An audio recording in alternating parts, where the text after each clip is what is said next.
जय हिंद दोस्तों। आज हमारे क्राइम स्टोरी में जो क्राइम का टॉपिक है चंद्रपुर महाराष्ट्र के एक हेड कांस्टेबल की है। 25 अप्रैल 2023 को जो जयंत बल्लावार, जिसकी उम्र लगभग 50 वर्ष रहती है, चंद्रपुर पुलिस स्टेशन में तैनाती रहती है। रोजाना की तरह ब्रेकफास्ट करके अपने ड्यूटी पे निकलते हैं। ड्यूटी प्रशासनिक भवन चंद्रपुर रहता है। रास्ते में वो जैसे जाते रहता है, उसकी तबीयत अचानक बिगड़ती रहती है। जैसे ही अपने कर्तव्य स्थल में वो पहुंचता है, वो पानी पीता है और पानी पीने के बाद वो गिर जाता है। गिरने के पास आसपास के लोग आते हैं, उसको उठाते हैं, तब तक उसकी मृत्यु हो जाती है। हॉस्पिटल ले जाते हैं, पीएम करते हैं, पुलिस आती है और फिर डेड बॉडी पोस्टमार्टम के बाद दे दी जाती है।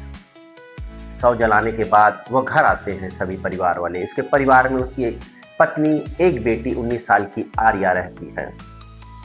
जब घर का कोई गार्जियन जो नौकरी में रहता है डेथ हो जाता है, तो शासकीय विभाग के द्वारा परिजन, कोई भी परिजन, बेटा, बेटी या पत्नी को अनुकंपा नियुक्ति दी जाती है। पुलिस कर्मचारी के परिवार में एक सदस्य को अनुकंपा नियुक्ति देने का प्रोसीजर चालू होता है और वह नौकरी मिलने वाली रहती है उसकी बेटी आर्या को।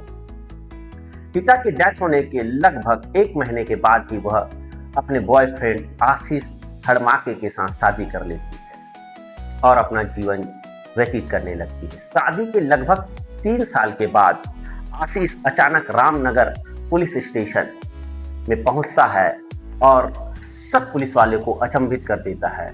वह बताता है कि 25/2023 को जयंत बल्लावार के साथ क्या हुआ था। सुबह जब वो नाश्ता करता है, नाश्ता करने के बाद उसको मिल्क शेक दिया जाता है और मिल्क शेक जो पीता है उसमें जहर होता है और जहर देने वाला कोई बाहर का व्यक्ति नहीं, उसी की खुद की बेटी आर्या बल्लावार रहती है। पुलिस भी सोचने लग जाती है कि एक बेटी ने अपने पिता की हत्या क्यों की, और ये बताने वाला जो आया है उसी लड़की का पति है। आशीष के आने के बाद और कहानी बताने के बाद हम पुराने कारण को जानते हैं। जब जयंत है हमेशा ड्यूटी करके अपने घर जाता था, तो बेटी बड़ी होती रहती है। वो देखता है कि वो लगातार इसकी बच्ची फ़ोन में बात करती रहती है और पेरेंट्स से मिसबिहेव करने लगती है। उसके पिताजी को चिंता होती रहती है और एक दिन उसकी बेटी आर्या एक लड़के के साथ बातचीत करते घूमते वह देखता है। उसके बाद से आर्या के ऊपर जयंत की लगातार पाबंदी बढ़ती रहती है और उसको घर से निकलने के लिए बंद कर दिया जाता है। क्योंकि पूर्व में जयंत के द्वारा आर्या को बहुत सारी छूट प्रदान कर देती जाती है, फ्रीडम दिया जाता है, और बाद में अचानक उसके फ्रीडम को बंद कर दिया जाता है, जिसके कारण आर्या मन ही मन दुखी रहती है और इसी दुखी के कारण वह एक प्लान बनाती है, वो भी अपने पिता जयंत बल्लावार को रास्ते से हटाने के लिए। और जो आर्या जिस लड़के के साथ छुप छुप के मिलते रहती है, वो कोई नहीं आशीष रहता है, जो कुछ समय के बाद इससे शादी कर लिया रहता है।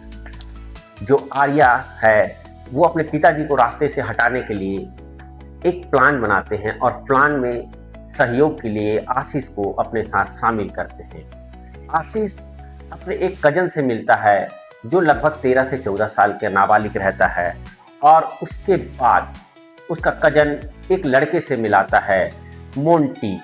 मोंटी जो है एक जहर की व्यवस्था करता है जो ये आशीष को देता है, और उसी जहर को ये आर्या को देते हैं, जिसको मिल्क शेक में मिला के वो अपने पिता जयंत को देते हैं, जिससे उसकी मृत्यु हो जाती है।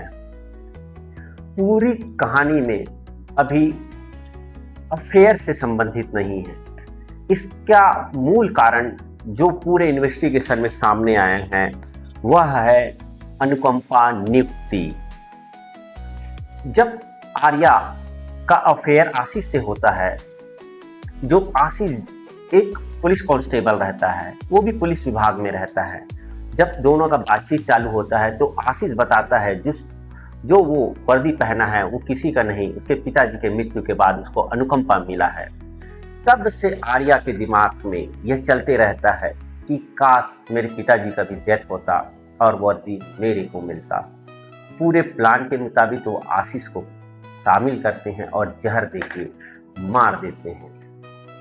और उसके बाद उसकी अनुकंपा नियुक्ति शुरुआती 2025 में हो जाती है और वह ट्रेनिंग में चली जाती है। ट्रेनिंग में रहने के दौरान आशीष और ये लगातार बात करते रहते हैं। इसी दौरान 2025 के अंत में आशीष हेडमाके को अनुशासनहीनता और प्रोविजनल पीरियड में सही से कार्रवाई नहीं करने के कारण इसको नौकरी से डिसमिस कर दिया जाता है। जब नौकरी से ये बाहर आ जाता है, मानसिक रूप से परेशान रहता है और इसी दौरान अपनी पत्नी से लगातार बात करता है, तब पत्नी भी इससे दूरी बनाने लगती है। और जब मार्च 2026 में जो आर्या है उसकी भी ट्रेनिंग कंप्लीट हो जाती है और ट्रेनिंग कंप्लीट करके घर आते हैं, तो फिर दोनों में कुछ बात को लेके कहासुनी होती है और जो आर्या है ऐसी बात बोल देते हैं जो आशीष के दिल में लग जाता है। उसके बाद आशीष एकांत में जाके सोचता है और 28 मार्च को ये पुलिस को जाके पूरी जो घटना है कि आर्या ने अपने पिता जैन बल्लावाड़ को कैसे हत्या की है, इसमें कौन कौन शामिल है, पूरी कहानी बताते हैं। पुलिस हत्या का मामला और आपराधिक षड्यंत्र का मामला कायम करके आर्या, बल्लाचार्य, आशीष, मोंटी और एक नाबालिग को अरेस्ट करती है।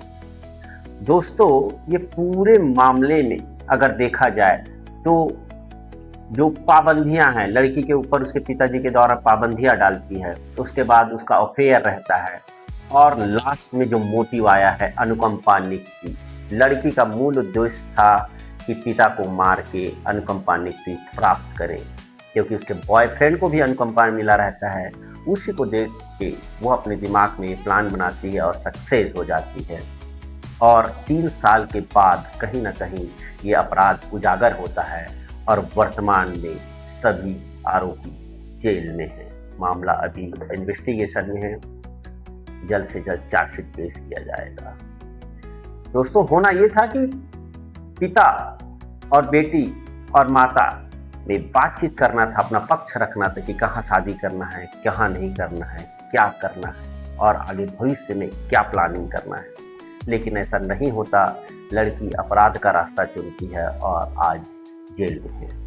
अगर दोस्तों ये स्टोरी आपको अच्छी लगे तो लाइक करें, सब्सक्राइब करें। जय हिंद।